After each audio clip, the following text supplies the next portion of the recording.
budget bushcraft bag with Fred. Okay, saw a couple videos. They're older. Some guys were doing a survival, 72-hour survival kit with nothing except what they could buy at the dollar store. I thought it was kind of cool, kind of funny. And of course there was people leaving comments that, oh, you're better off with a tarp instead of that cheap drop cloth piece of, I think it's like 0.7 mils what their drop cloths are. And they had to keep reminding people that they were doing this just for fun, and until you could replace the items in the bag with better quality, could you just take that bag and survive for 72 hours in a natural disaster type thing. You know, they weren't zombie apocalypse and all that, whatever. But could you do it with just the stuff you could buy at the dollar store? And I thought it was kind of interesting because some of the guys were quite industrious in what they came up with. Like I said, it was all in fun. So I went to my dollar store, and I didn't buy a bunch of stuff. You know, I just kind of went off of what their failures were to be able to provide with something. And the consensus that everybody that's been doing this has come to is you just can't buy a quality knife at the dollar store. You know, so you're kind of stuck with their little steak knife or a little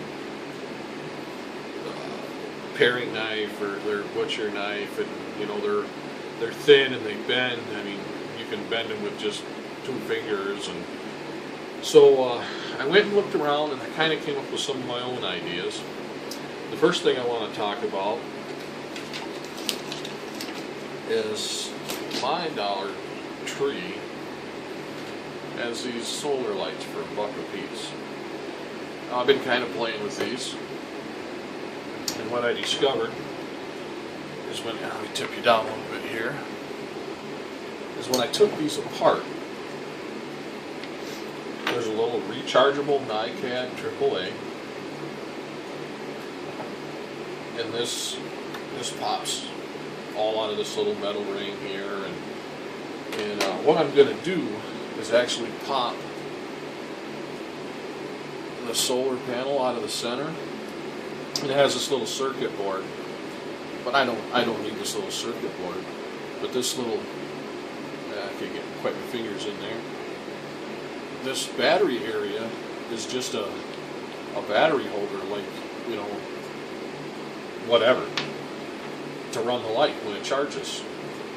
So I'm going to take an Altoids tin, and I'm going to pull, I bought 5 of these all together. I'm going to pull 2 or 3 of these out of here and put them in either an Altoids tin or a hard plastic, I don't have one in here, container. I think I can get 3 of these in the lid, but what I'm thinking about doing is doing them, let me grab the container, hold on, I'll be right back. Okay, I got this at the dollar store. It has 2 clips on it. It has an O-ring, so it's watertight. They've got this in about 4 or 5 different sizes. And then these clip and lock on. It's hard plastic. But what I was thinking about doing is mounting the solar panels inside instead of cutting this out, and like the Altoids I was going to cut it out to put them in. But I think I'm going to mount them in here and then take my Dremel, get rid of this LED and this circuit board, and then just take my Dremel, kind of trim along here and along here, and do this to 2 or 3 of these. So I have this battery holder And of course, I bought 5 of them, so now I have 5 rechargeable AAAs for my lights while I'm camping, hiking, out in the woods, whatever. Now, then mount these in the box, and then I can have 2 or 3 of these in here if I trim them down so it's just a carriage. And then with these being in this lid, without this big round part, of course, like I said, just the solar panel. You're boiling water for breakfast. Your battery was kind of dim during the night. Get this out, open it, get out a couple of fresh batteries, put in the ones that were dead, set that right down in the sun. Put some longer wires on it, just set that right in the sun, or set it against the box so it's angled, whatever, just set it down in the sun. Those will charge while you're doing your breakfast, your morning stuff, so even if you're trail packing, you can still use this. Your camera batteries, whatever takes AAA. Now if I put 3 of these together, or even if I put 2 of these in, and then went to Radio Shack and just bought one of the little double A side-by-side things like this, then I could mount one of those in there. 3 of these should charge 2 double A's with no problem. Now, you know, it might not do it in 15 minutes, but while you're doing your morning stuff, you know, even if you are on the trail, if you're doing your morning stuff, that's plenty of time for them to charge up. And even if it didn't charge them fully, you already took the ones out that were charged. So, you know, you find where you're going to camp for the night, set this back out with what sun's left while you're setting up. Whatever. Post a comment, what do you think of that idea? I'm going to wire these in series, positive to positive to positive, negative to negative, you know, so that they all provide more current than just one alone. And but I'm thinking about that. Like I said, I now have 5 AAA batteries, and I'm going to hold this up here so you can see it. I don't know what brand these are. It doesn't say. Well, it does. I don't think I can pronounce it. But it's just a NiCad AAA battery. I mean, it's a battery, a rechargeable battery. So, there's that. And then, just something real quick. This is denatured alcohol in here. It's only filled up to about here. I don't know if you can see that. And these sticks in here are just some popsicle craft sticks from the dollar store. Now this isn't isopropyl alcohol. This is denatured alcohol. This is the alcohol that they burn in your trail stoves and whatnot. Well, anyhow, these acted as wicks, so these are all soaked with alcohol. This fire starter. I'm not going to leave them in this jar, but I tried to find something that I could put in my pack to put these in. And at the dollar store, I grab them here.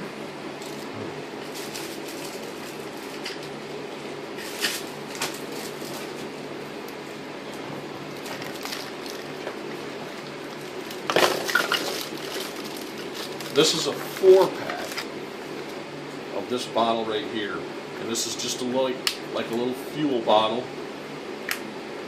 There's, like I said, there's 3 more in here, and this is actually a zipper case that they're in, and it's really strong. So I might use that in my pack for something. I might even keep these in it to help with spillage, you know, if they leak or whatever. But now what I plan on doing, and this one is a 3-pack. It has, I found these first, just a fuel bottle type thing. There's 2 of those, and then this spritzer bottle. I thought about putting rubbing alcohol in this one, or isopropyl alcohol, rubbing alcohol, and just because it is a spritzer bottle, and by the way, it does have a little lock on it too, so you can't push it by accident. But that way, keep it with my medical stuff, and if you really needed to, you'd have some isopropyl alcohol. You could spritz it on a cotton ball if you didn't have any soaked already, or Vaseline ones. Spray it on a wound to clean the area with a clean gauze pad or whatever. Spritz it on there, clean it, flush it out. Just an idea. I don't know if I'm going to use it. Like I said, there's 2 of the fuel bottle and 1 spritzer in this pack. So I bought those. But with these fuel bottle ones, I think I'm going to stick with the tall one. I'm not 100% sure on that. But I'm going to put some denatured alcohol in them. Unfortunately, I now have to break these because they won't fit in here, either one of them, without busting them in half. But that's no big deal. And then that way, now I'll have to use a multi-tool to grab them or something like that to get them out, because they're not very wide mouth. And actually a shorter one might work better for that. But then I don't know what the burn time is going to be on these. I'm imagining it's going to be quite long. So even a damp condition, you could probably get a fire started. Now I'm gonna do a burn test on these, but not tonight. But in the field, if you start to use your popsicle sticks up, just pick up some twigs from the ground around your fire, and just drop them in there. You're going to have alcohol in there, so they'll soak. So even if you're on a 4-day or 5-day trip or a 3-day trip, whatever, you could just keep dropping twigs in there. I mean, you wouldn't even have to use the popsicle sticks. You could just keep dropping dry twigs in there to soak in the alcohol. And thought that was a pretty cool idea. Oh, and then real quick on these solar lights, this is the post they just pull off. They have a stake in them. So, I mean, it's kind of a flimsy stake, but I'm sure it would work as a stake for a cover, or, you know, something, a guy line or whatever. But what I was thinking about doing is cutting it off where this lip is, since I have 5 of them. You know, just cut it off so it's about that long, and then I could plug that into this aluminum tube, and then stick one in the other end, and then I would have a cap tube for something, maybe stuff it full of cotton balls or something, you know, whatever. Just something I was thinking about doing, or maybe even finding, they call them, oh, I can't remember now. They're the little rubber tips that, like, when you put that little lock thing on a round shaft, like on a wagon wheel, and then you put that little rubber cap over it to keep the rod from scratching your kid. I could probably put a couple of those on each end and it'd be watertight. So that's an idea too. A couple of rubber stoppers, something. Could actually probably turn that into a little mini fire kit. Put a Ferris rod in there and some matches, and then on the other end put some cotton balls, something like that. Kind of a cool idea. The more I think about it, the more uses this might actually have. Alright, now I'm spending too much time. I wanted to make this quick. So then, these guys all seem, everybody's biggest complaint about doing this little dollar store survival kit thing is the knives. The knives aren't that good. They're not that stout. They're not that strong. So I had an idea on that too. Dollar store in my area sells these putty knives for $1. They have 2 styles. They got a really nice, actually good handle. I mean, they're not, well, this plastic yellow piece is, but this is all rubber. And it's, I mean, it's in my hand, it's not going anywhere. And actually it has two guards actually that you could put your thumb against, or if you wanted to choke up on it. Well, maybe not so much if you sharpened it that far back. Anyhow, I was thinking about drawing some kind of nice knife blade design on there, and I didn't know which one would actually might work, but I'm going to try it. What the heck, you know? Because they never said you couldn't buy something from the dollar store, take it home and alter it. It just had to be from the dollar store. So, and these are a lot sturdier than the knives they sell. So you could probably make a pretty, and I think these are stainless steel. It doesn't say on the tag anywhere what they are. I think they're just stainless steel. But I'm gonna do a design on here, and I'm just gonna sharpen just probably a Scandi grind or something on there. Just something to put an edge on it. Kind of be a little rough with it and see how well the edge actually holds. And I'm going to use my Dremel tool, and I'm going to keep them on a wet washcloth so that they don't heat. So if they are tempered, I haven't hit them with a file or anything yet to find out, but that way at least it'll, you know, it won't pull the temper out of them. But just an idea. Let's see what I can do with those just for the heck of it. And then, where is the other thing? Oh, real quick, I bought these. These are just, the dollar store sells these for $1 a piece. They're just a little wick one. But I bought two because I was thinking with the way this top is, I might be able to drill that out and take the other one, take its wick out, and make this a double wick. You know, maybe even move this one over, drill two new holes, and then this looked like they just punched through it, so I could probably just tap that back down. And but I don't think it would make a difference because there is a vent hole on the side there too. But making this a double wick so that it burns hotter, get a better cook time. Because people, a couple of reviews I've seen on these is it takes so long to boil water with just that wick burning. So I figured or even if it worked pretty decent, maybe buy another one and put a third wick in, and then I could always take this one, the fuel, and when this one gets low, because there is that hole in there, just top this one back off until these are gone, and then I could always use these to carry more isopropyl alcohol or something, because these have, you know, these are sealed better than those probably plastic ones. They got the seal right in the top of the can, so it's not going to leak. And but there's that idea. We're starting to run a little longer than I wanted. All right, last one.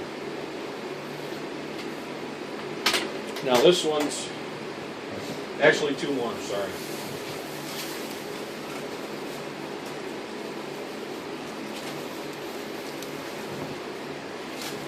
The dollar store has these.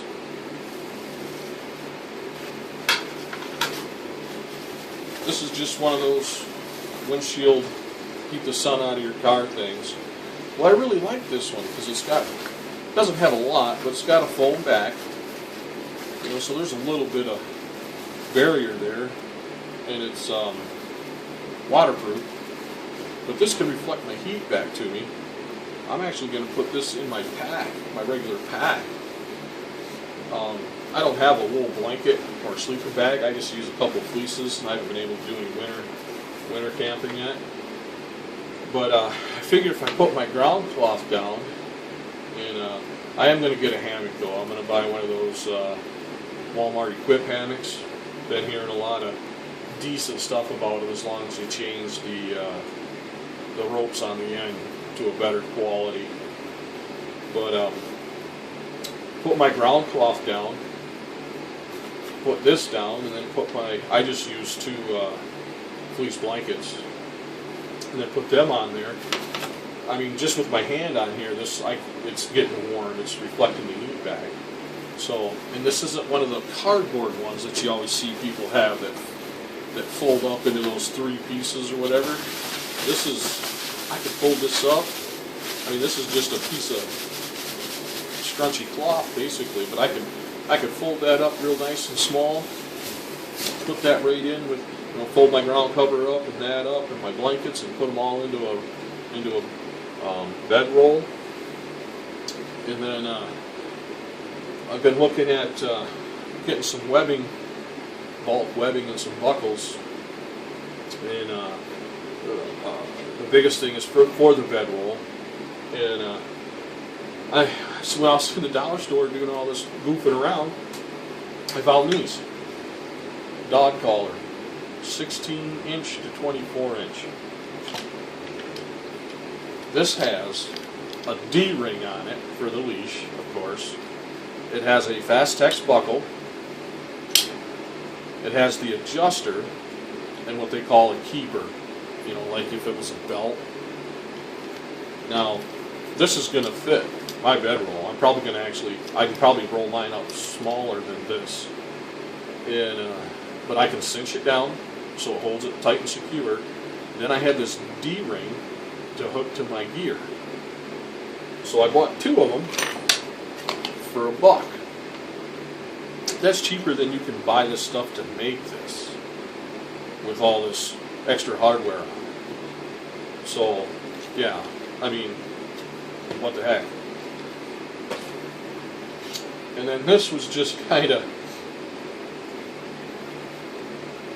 it's small, it's compact, you can see how big it is, and it just kind of pulls out. And this is actually what this was designed for. It has a little ring here on the zipper. This is a delicates bag. Women put their delicates in it, put it in the washer. It's just a mesh bag, and this hoop on this end is just a metal, and this is just a metal ring on the other end. Well, it unzips almost all the way around. I mean, right back to the seam. So here I would have 2 bowls to use at camp for like wild edibles or whatever. I mean, they're just mesh bowls. And I'm walking around looking at some other stuff. I kind of started laughing to myself, and I thought, you know what? I'm going to go back. Because, well, the reason that I got it to begin with is, like I said, it compresses small. You can fit it almost anywhere in your pack. But with this ring on here on the zipper, like I said, I'm going to buy or get one of my other carabiners and just clip a carabiner on it.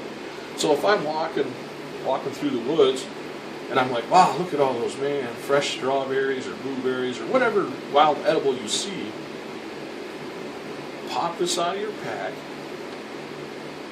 unzip it, fill it up, zip it closed, clip it, either put a lanyard on it and just carry it while you're hiking along, clip it to your gear or whatever, and it's like it's mesh. And if that way you can just carry the edibles to you when you find your campsite, then there you go. I just thought that was kind of cool. Post your comments, tell me what you think.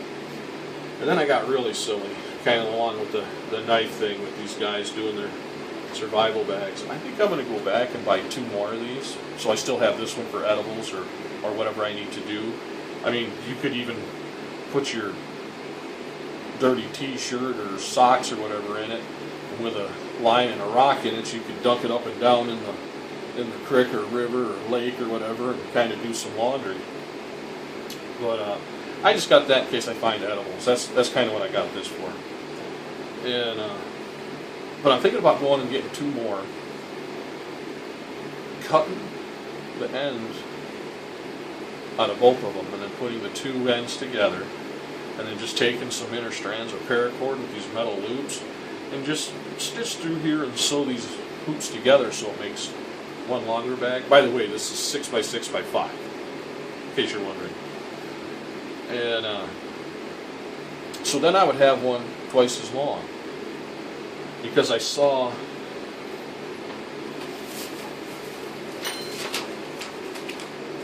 these. There's two sizes. So I started getting really crazy along with this knife thing. They're pretty firm, but they're soft enough that you can form it. So what I was thinking is just kind of push this out, cut the end of this off, so I have just this kind of cone shape, and if I had to I could kind of push it in more, whatever, and then cut it just big enough for this to fit down in,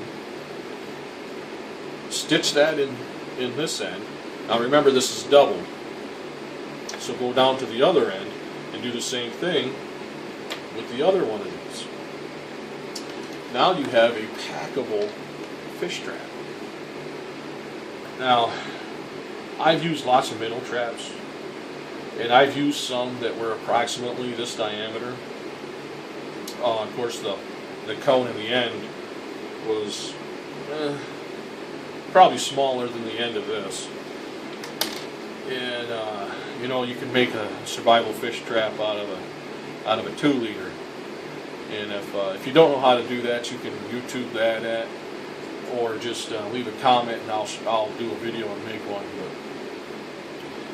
But the end of this, you can cut this off big enough that a pretty decent sized fish can get in here.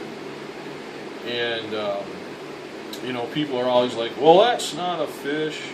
Well, in a survival situation, I mean, look at the size that sardines are.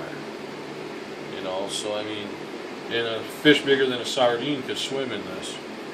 And I've caught fish in my minnow traps that were big enough that you could eat if you had 3 or 4 of them. And but I'm thinking I'm going to do it. I think I'm going to go back and get 2 more of these and do it just because. And then I'm actually going to try it. Now, I've used the galvanized kind and the acrylic kind, so I don't know about this white. I don't think it would really matter, but if it does, coffee would turn this brown really easy. Coffee's a good natural dye. It wouldn't take much to dye this brown. And of course, the more times you dyed it, the darker it would get. But that's just an idea. Leave your thoughts, comments, subscribe. Trying to get my channel going here. Let me know what you think. This is Budget Bushcrafter.